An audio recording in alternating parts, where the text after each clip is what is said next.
They weren't supposed to go this hard. Not in practice, not in early August. But the moment that first whistle blew, something snapped. You could feel the tension. This wasn't warm-ups or drills anymore. It felt like a warning, a loud, clear message sent straight to the rest of the league. We're not easing into this season. No one was playing it safe. Lamar came out moving like it was a playoff game.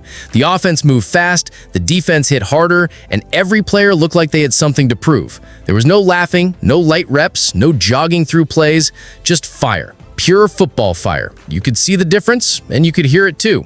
The sidelines weren't quiet. They were electric. Every snap looked sharper than the last. Timing was tight, communication was smooth, and the speed, it wasn't just fast, it was scary fast. You don't usually see that in training camp, but the Ravens aren't treating this like camp anymore. They're treating it like war prep. Don't forget to subscribe to Red Zone Report for more powerful NFL stories. And what came next? That's when everything changed, because once Lamar and Derrick Henry lined up together, the entire mood shifted again, and things got even more serious. The moment Lamar took the snap and faked the handoff, the defense froze, and that's all it took. Derrick Henry was already gone. What looked like a normal run play turned into a full-speed statement. The defense didn't even have time to react. Henry's burst was clean, and the blocking up front gave him space. But it was the timing, the way Lamar and Henry moved in sync, that really stood out. This isn't just two stars sharing a backfield. It looks like something deeper. Lamar isn't just handing the ball off. He's reading the field, setting the pace, and picking his spots to let Henry do damage. And Henry? He's running with a purpose. Cutting quicker, finishing stronger, and making it known that he's still one of the most feared backs in the league. It's scary because it's unpredictable. Defenses used to key in on Lamar's legs. Now they have to worry about a freight train behind him too. If you sell out to stop Lamar, Henry's crashing through the line. If you focus on Henry, Lamar's already outside the pocket, throwing darts or taking off. Pick your poison. Either way, it hurts. This might only be camp, but the chemistry is already there. You can see it in the small things, the way they reset between plays, the pace they keep, and the trust in each read. If this continues, the Ravens' backfield won't just be dangerous. It'll be a weekly nightmare for every defense on the schedule. Late at night, long after meetings ended, one rookie didn't go back to his room. Instead, he called up his teammates, cleared space in the hotel ballroom, and started running plays. No coaches, no cameras, just a bunch of rookies walking through coverages, practicing alignments, and learning the playbook together. That wasn't planned. That was leadership from a first-year player. You don't usually see that in year one. Most rookies are still trying to keep up. But this group, they're already pushing the pace. They're helping each other, correcting small mistakes, and moving like they've been in the league for years. It's not about proving they belong. It's about making the team better right now. That's what's catching the coach's attention. These rookies aren't just standing on the sidelines waiting for reps.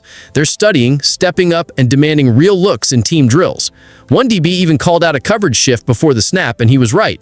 The vet next to him just nodded. Respect is being earned fast. This kind of mindset changes everything.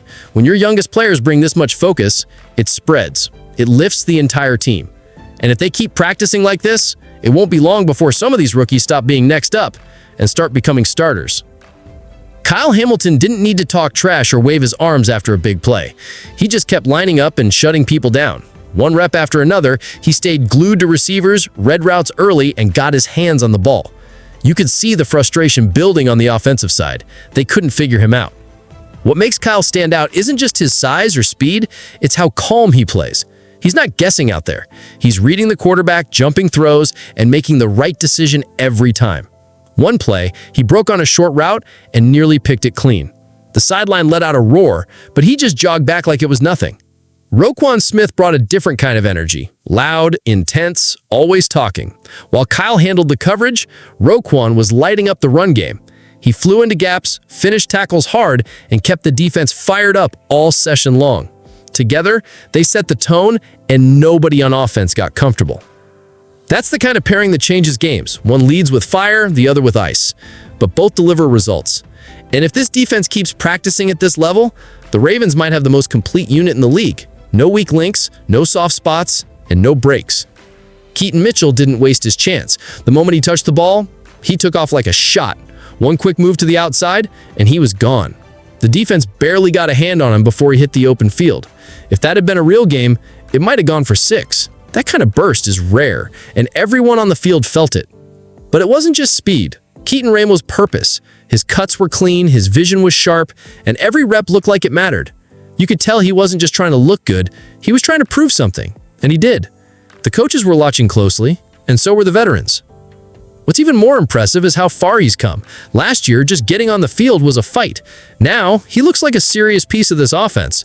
Whether it's at running back, kick return, or wherever they can get the ball in his hands, he's making it hard for anyone to overlook him. You don't often see this kind of leap in year 2, but Keaton looks stronger, smarter, and more confident. If he keeps stacking days like this, it's not just about making the roster anymore. It's about earning a real role on Sundays. While most eyes were on the big-name receivers, one under-the-radar wideout kept showing up in every drill. He didn't talk much, he just made catches. Whether it was a back shoulder throw near the sideline or a contested grab in the middle of the field, he kept pulling them in. His routes were clean, his hands were sure, and every play looked smooth. But it's not just what he's doing on offense. This guy's grinding on special teams too. He's blocking, gunning downfield, and doing all the dirty work that gets noticed in the film room. That kind of effort usually comes from someone fighting to stay, but he's starting to look like someone they can't afford to let go. The problem now, there might not be enough spots. Baltimore's receiver room is deep, real deep. There are veterans, rookies, and playmakers everywhere. But this guy is making it tough. Every day, every rep, he's making the case that he belongs, and coaches are going to have to make a hard decision.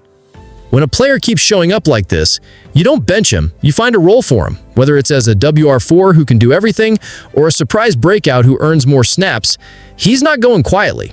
He's forcing the Ravens to rethink the pecking order. Everyone knows what Justin Tucker can do. He's the most reliable kicker in the league, and today was no different. He had deep kicks with ease, including one that looked like it could have gone even farther. No drama, no doubt.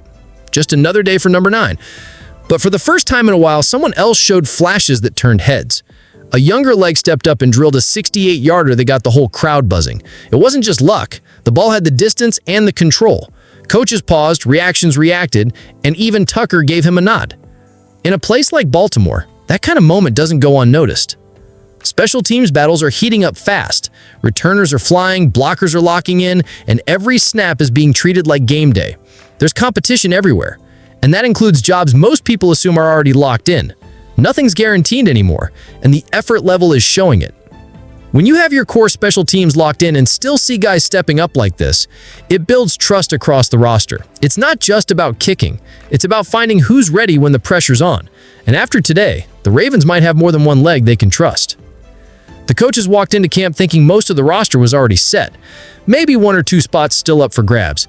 But after what they saw today, that list just got a lot more complicated. A few names that were once on the edge are now right in the mix, and others may have quietly slipped down. Andrew Voorhees, for example, is pushing harder than expected for a starting role. His reps at left guard look clean. He stayed balanced, finished blocks, and didn't let pressure through. It's not easy to earn respect in the trenches, but he's doing it one play at a time, and it's starting to matter. Then there's the pass rush. Guys like Green are bringing serious heat off the edge. Quick first steps, good handwork, and non-stop motor. It's the kind of effort that forces coaches to double-check their depth charts and maybe rethink who gets that final call. The energy today didn't feel like practice. It felt like a last chance. Players treated every snap like it was the one that could earn them a job. And honestly, it might have been. With final cuts coming soon, today didn't just shift momentum. It might have changed careers. Blessings to all my Red Zone Report subscriber family. Your support means everything. Stay sharp, and I'll catch you in the next one.